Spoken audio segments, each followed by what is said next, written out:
Welcome, everybody, to another edition of All In with Art Stapleton, a New York Giants podcast brought to you by NorthJersey.com and The Record. I'm your host, Art Stapleton, and how you guys been doing? It's been a couple weeks since our last show, and we figured, producer Paul and I figured come back, kind of set the table for the Giants heading into the college all-star game season. Some movement there for the Giants. Got some coaching decisions that have been made.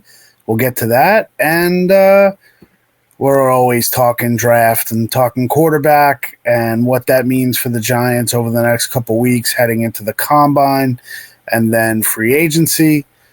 So a lot on deck today. We'll try to knock it out. And, oh, by the way, there are 2 football games this weekend, of which the Giants are not a part of, but there are certainly Giants ties, and we could spend a couple minutes on that as well.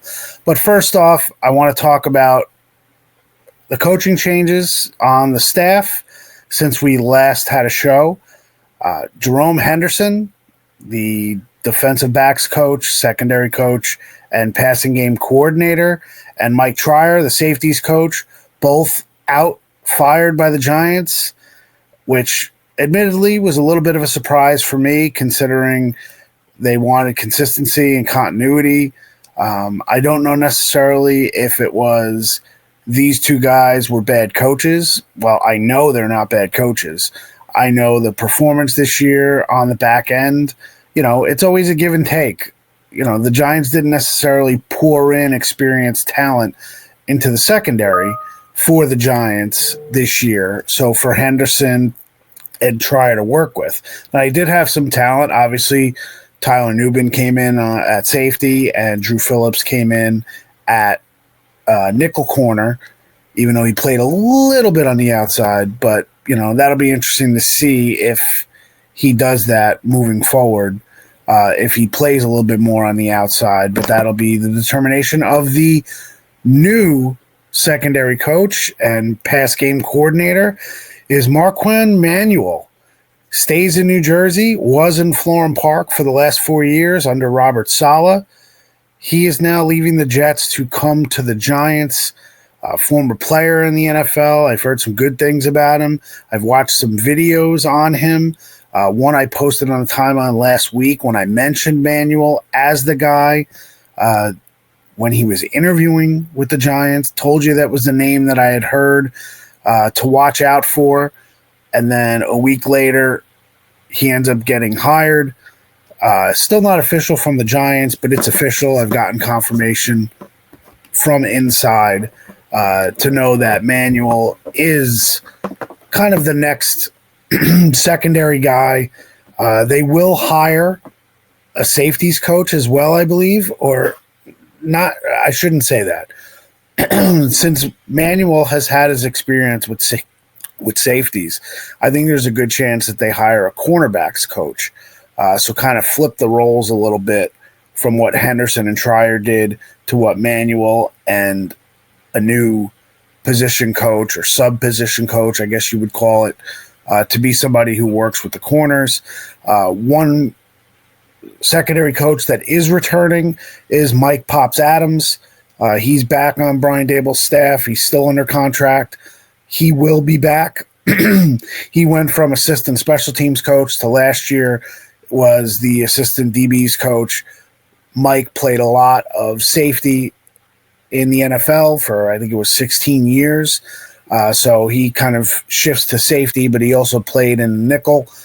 So he did a lot of coaching in the nickel there. So that's where his expertise was. I do know that Adams and Manuel went against each other when they played in the league. They've coached against each other, but they haven't necessarily been in the same circles, but they are familiar with each other. Manuel used to be a DC, used to be a defensive coordinator. Actually did a pretty good job in Atlanta under Dan Quinn. And then they made a lot of changes, and Manuel was not the DC after that, and then ended up in Philly, and then went to the Jets with Saleh. I think they've done a good job with their secondary play. So Manuel, like I said, comes pretty highly praised, I'd say. So it'll be interesting. Now, I would be disingenuous and a bit of a hypocrite if I didn't say I thought Jerome Henderson and to some extent Mike Trier were really given a bad hand this year. Now, could the determination have been that they just weren't reaching their guys and they needed a new voice on the back end? They needed somebody to mesh well or better with Shane Bowen as defensive coordinator? Maybe. But,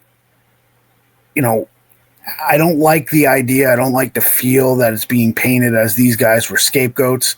Sometimes you need to make changes, and I don't necessarily believe in making changes for change's sake, but there are obviously things on the back end, and Deonte Banks is certainly number one as far as a player who dipped from year one to year two. Maybe a different voice will help him. I'm not saying that he turned a deaf ear to Jerome Henderson or vice versa. My understanding is that Henderson did whatever he could to help. It was tough love. It was kind of trying to bring him along. It wasn't working with Tay Banks, and he had a rough year, or at least rough year in comparison to what people expected off of year one. So the Giants make a change on the back end. A lot of the changes I believe the Giants will have to make will have to come from looking in the mirror and tweaking things and seeing what can be done differently, what worked last year, how does the personnel fit into what that is, and then make personnel upgrades. But I don't expect many other big coaching changes as far as the staff goes. Zach Kerr, sounds like he is going to leave. He is the assistant linebackers coach, or really, he's a defensive assistant, but he's worked with the inside linebackers with John Egarugru, who is on staff and is a holdover from the beginning of Dable's tenure. The thing about Henderson and Trier, they go all the way back to Joe Judge, so they've been here. And they've been coaches on this staff, and maybe they need a new voice on the back end, like I said, a new approach, and they certainly need an upgrade in talent and depth in certain situations. So we'll see how that plays out. But I have no doubt that Henderson and Trier will end up latching on somewhere. It's a weird situation last year, and I know Jerome Henderson was valued here, so I don't have many specifics beyond that if something had happened, but at this point, through my reporting, it just really sounds like that they decided that they needed to make a change on the back end, and Manuel comes respected. Maybe, like I said, brings a different voice, and maybe he can bring something out of some of the players that are here in addition to coaching the ones that come aboard. So I mentioned Zach Kerr. People don't really know him. Never mentioned during the year as a defensive assistant. He is heading back up to New England to be with Mike Vrabel. He was with Mike Vrabel and Shane Bowen in Tennessee. So the coaching situation, does Mike Kafka have a legit chance to become a head coach in New Orleans? I still think Mike McCarthy will be the number one guy there, but that would be the only change. Christian Jones, assistant quarterbacks coach, who I know the Giants like, and he's been a part of the development of their quarterbacks behind the scenes. I know you can talk about what their quarterbacks have been able to do, but at this point, I do think Jones is a good up-and-coming coach. He interviewed in Cleveland for the quarterback's job, so if he gets that, the Giants will have another position that they need to fill on offense. So that's kind of the coaching situation. Over the next couple weeks, the Giants coaches will be on site at the East-West Shrine Game and the Senior Bowl. At East-West, you have Shane Bowen as the head coach of one of the teams. You have Eggs, linebackers coach, as the defensive coordinator. Then when you get to the Senior Bowl, you will have Mike Kafka as one of the head coaches there, and you have Mike Adams, who I mentioned, Mike Pops Adams, will be the DB's coach, and then they'll move forward with that. And I trying to remember, I know I'm missing somebody on the Senior Bowl staff that is there. Joel Thomas. Joel Thomas, a running backs coach. He is going to be the OC at the Senior Bowl, I believe. Let me look. I'm flipping through my phone here, making sure that I get it all right, because I don't want to lead you guys astray of what I had. Yeah, Bowen and Eggs are at the East-West Shrine Bowl, both on the same team, the West squad, which is ironic because we'll get to that in a second. Shedeur Sanders is at the East-West Shrine Bowl, and they will be on his team in his locker room. So that'll be interesting. The Senior Bowl, Kafka is the head coach of the national team, but Thomas and Adams are on the American side. So for the second straight year, it can't be a coincidence that the Giants had boots on the ground coaches and connections to players on the All-Star circuit, the college All-Star circuit last year, and they end up having their best draft class since 2007. I think it's fair to say. I know it's only 1 year, so you have to see what this class of 2024 becomes. But I think that's how good they feel about the guys that they brought in this year. They obviously have to repeat that this year in 25 and continue to do it and make that the template, not the exception. So that's where we're at with the coaches and everything that's going to happen over the next couple of weeks as things kick into higher gear as far as the pre-draft evaluation process. So let's get to the quarterback questions, because I think timeline is important here. You're going to go through the college all-star experience. Now, Cam Ward is the only one that is not participating in any college all-star showcase.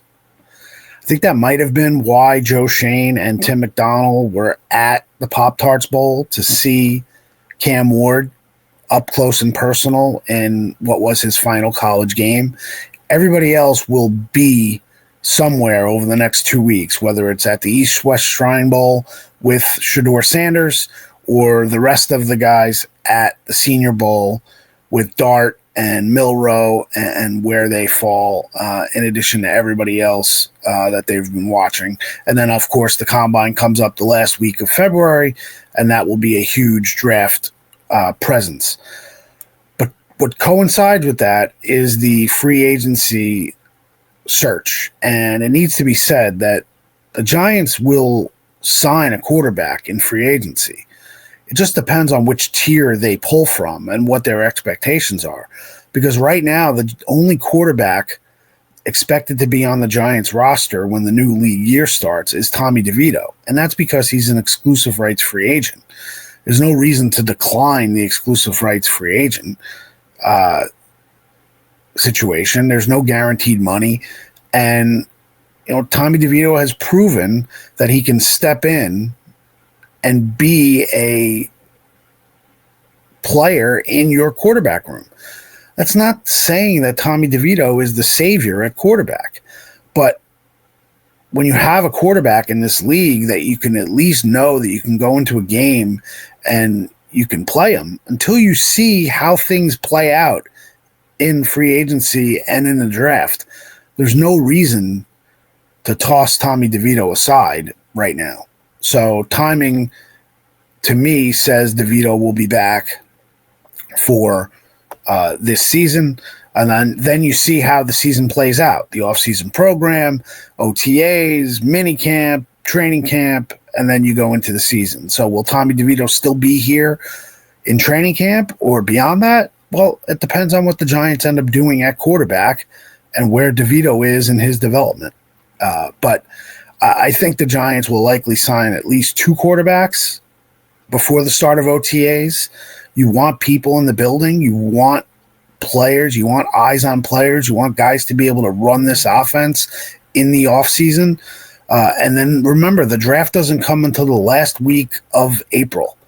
So you have about 2-3 weeks of your offseason program.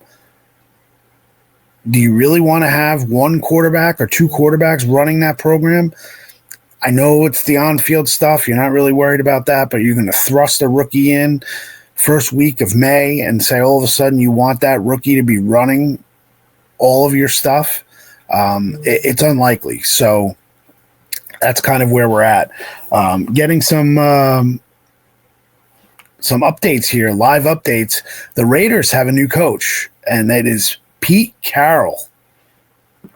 So Pete Carroll will be the new coach in Las Vegas for the Raiders. So that means with Liam Cohen getting the job in Jacksonville, that was a wild one over the last 48 hours of him saying he's pulling out in Jacksonville, going back to be the OC in Tampa, then yesterday kind of going radio silent on Tampa and ending up back reportedly secretly to talk to Jacksonville after they fired Trent Baalke, their general manager. And then all of a sudden, Cohen is now the head coach in Jacksonville, waiting for that to be made official, but I'm sure that'll happen soon. So the Jets have their coach in Aaron Glenn. Saints are really the only ones on the board, I believe, at this point, who is going to be hired. I think that's a good hire by the Raiders because you're talking about going into a division with Andy Reid, Jim Harbaugh, Sean Payton, and now you got Pete Carroll. So, and of course, you know what? It's my bad. I forget the other coaching opening, which relates to the Giants, is the Cowboys. Will Brian Schottenheimer actually get that job, or is there somebody else in the mix that Jerry Jones wants? I'm not buying the Deion Sanders stuff, but that's going to be an interesting one to watch for the Giants as the Cowboys sit here now, kind of in no man's land. They have some talent. They have guys that they have to pay. They have a quarterback coming off an injury in Dak, and they have two teams from the division playing for a spot in the Super Bowl on Sunday, but we'll get to that. We'll close the show with that. All right, let's talk quarterbacks. Go back to the free agency. I like the idea of taking a chance on guys that Dable might be able to develop. Justin Fields comes to mind. I don't know necessarily about the proven veteran aspect of it. That would be a Kirk Cousins or an Aaron Rodgers or even a Sam Darnold, who at this point, I'm not sure what his future or what his contract is going to be for next year. I know the New York Post had numbers, 3 years, $100 million, or 3 years, $110 million.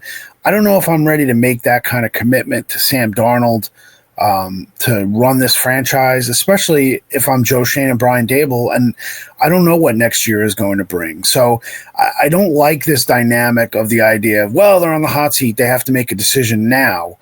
And then it's, why would you make that decision now when you have a couple of years? Well, they need to make the best decision they can, short-term and long-term, for the Giants. And if they're not going to be willing to make those decisions, then they shouldn't have been kept. And I believe they are willing to make the decision based on where the Giants are and what they need moving forward. So as you've heard from me, I think they deserved a chance to come back regardless of what's happened. So could I see a Justin Fields? You know, is Russell Wilson an option if he doesn't go back to Pittsburgh? Regardless of that, I think the Giants have to be sure coming out of the combine about the drafted quarterbacks. And that brings me to that and Shedeur Sanders. You know, Shedeur Sanders being essentially the only top QB at the East-West Shrine Bowl, getting looks. I know the Giants will be there on the ground.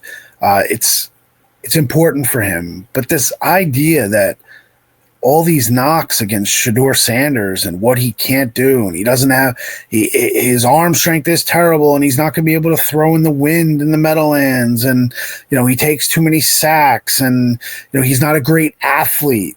Well, first off, everything I've heard from analysts is not necessarily that Shedeur Sanders is a stiff and a statue.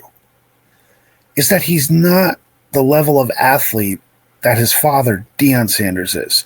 One of the greatest athletes of his generation. That is a big difference. So I think that's a little overblown. I think Sanders may show that he's a little bit better athlete if he decides to work out and participate in the combine and everything in the pro day leading up to the draft. But the Giants have seen enough of him in practice to know whether he does or he doesn't. As far as his arm, people I've talked to say, yes, he's not a big-armed quarterback, but he can make all the throws. He has enough arm. You know, a guy like Joe Burrow didn't necessarily have a big arm coming out of college. I think Burrow's been okay. Okay being an understatement. So I think that's a little overblown. As far as the pocket presence, pocket awareness, taking too many sacks, sure. But do we know what the talent level of his line was at Colorado? You know, all of this stuff, the idea of, oh, well, he didn't play anybody in the Big 12 this year. Well, you know, look, I'm not saying that he's the level of quarterback prospect that Patrick Mahomes was. I'm not saying that. Mahomes was obviously a ridiculous athlete. But Mahomes played against the same competition in the Big 12. Now, I know it was only for 1 year, but for Shedeur. But, you know, Josh Allen is a physical specimen. When he was coming out of college, he went to Wyoming. The level of competition he played wasn't necessarily peak SEC. So I think you've got to try to look beyond some of this. Is it a factor? Sure. Some of that always matters. And you need to evaluate everything. Everything. Because when you look at rookies coming in, they're at different stages of their development. And you want to talk Bo Nix and Penix and Jaden Daniels and Caleb Williams and Drake May. They're all at different places in their careers right now.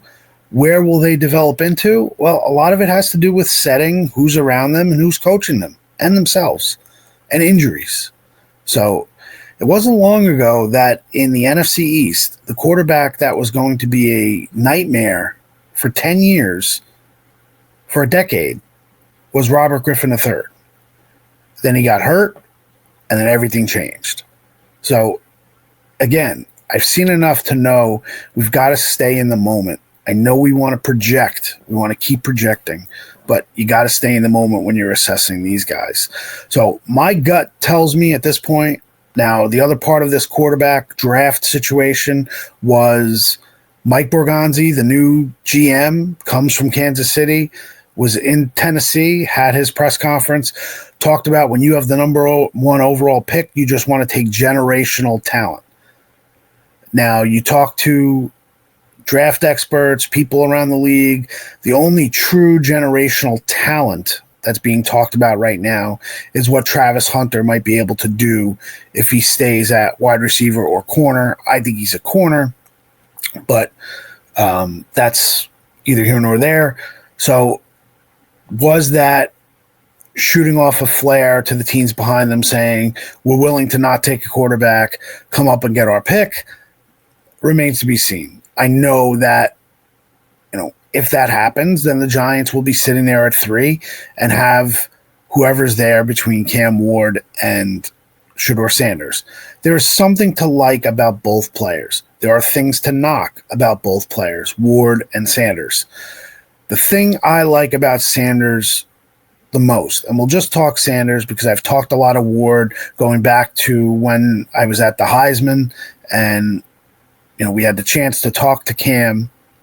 So what I'll say about Shedeur is what I've been told, and it's been consistent with the draft analysts that I've spoken to. Jordan Reed from ESPN, Dane Brugler from The Athletic, and Emory Hunt from CBS and Football Game Plan, is that Shedeur has poise, toughness, and accuracy. What I saw from Brian Daboll's offense this year is the accuracy and ball placement was a huge factor.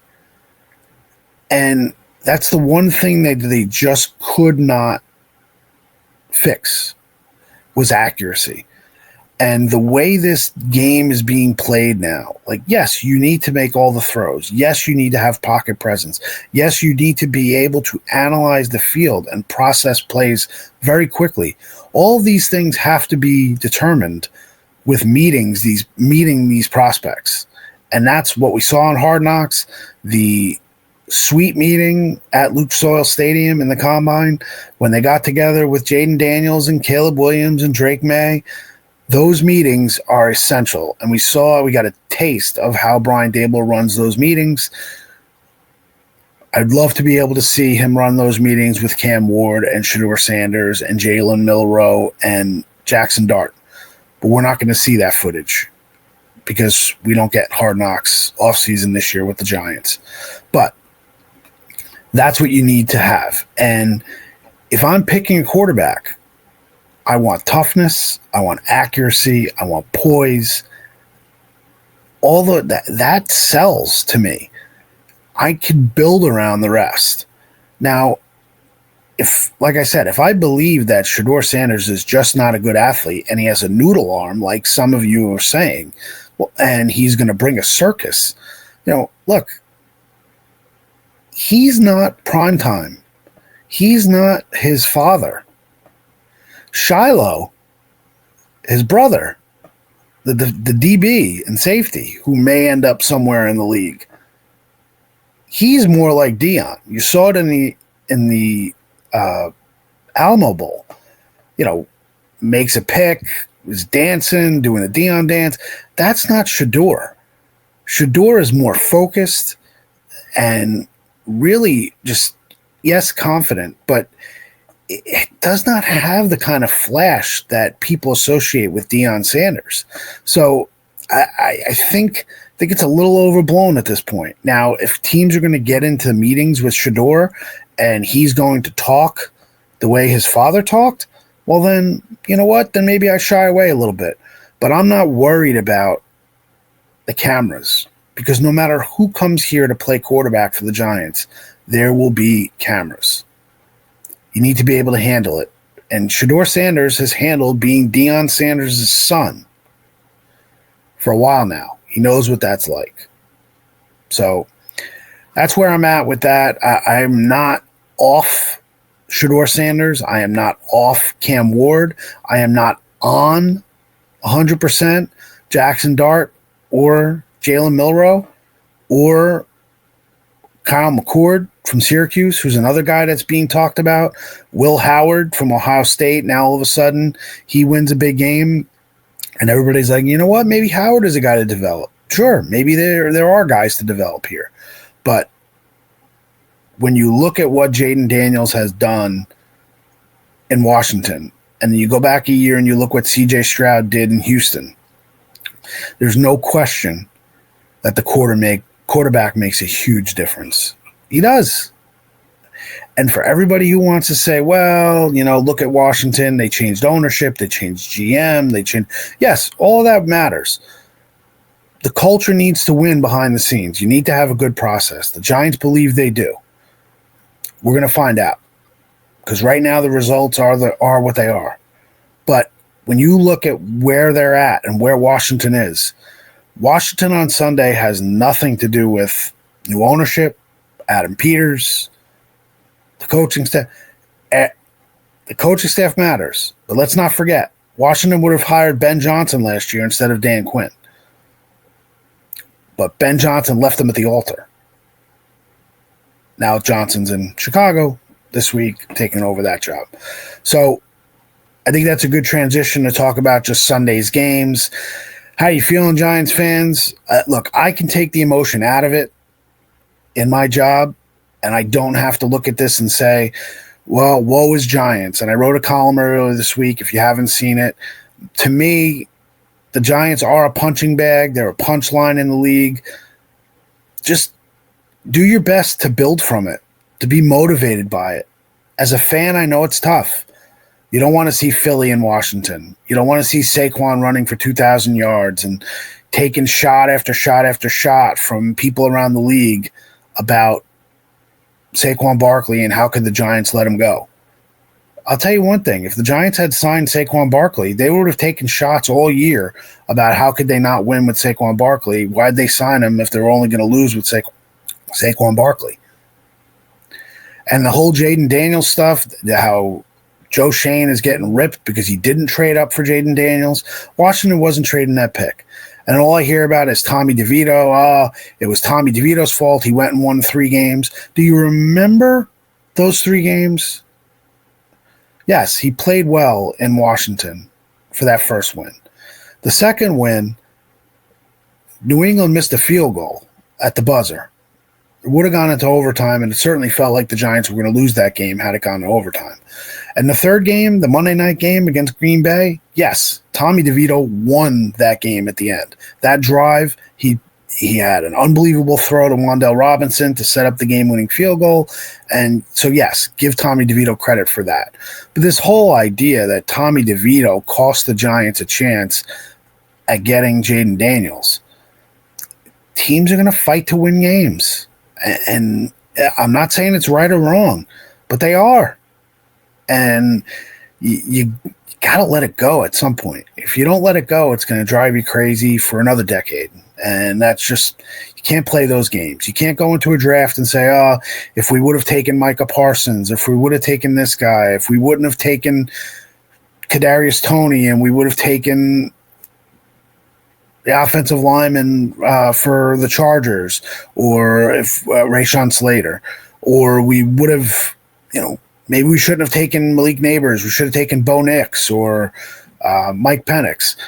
It's all that stuff just does not lead to a healthy and really a discussion that's fair, because hindsight is great. You can. That's why I hate all this. Going back, how would we redraft the 2021 draft? Well, it sure helps when you know what guys can do, what they've done in the NFL, where they're at. But you can't do it that way. That's not the way it works. So that's where we're at. This weekend, I like Buffalo in a real close one against the Chiefs. Hard picking against the Chiefs, but I think Buffalo is at that point. I wasn't too impressed with the Chiefs' defense last week, and I thought, they're going to need a much better game plan against Josh Allen, although Spags dialed it up when he needed to and made those plays late, and the Chiefs were able to advance. I think it's Buffalo's time to get to the Super Bowl. So I think Buffalo gets there.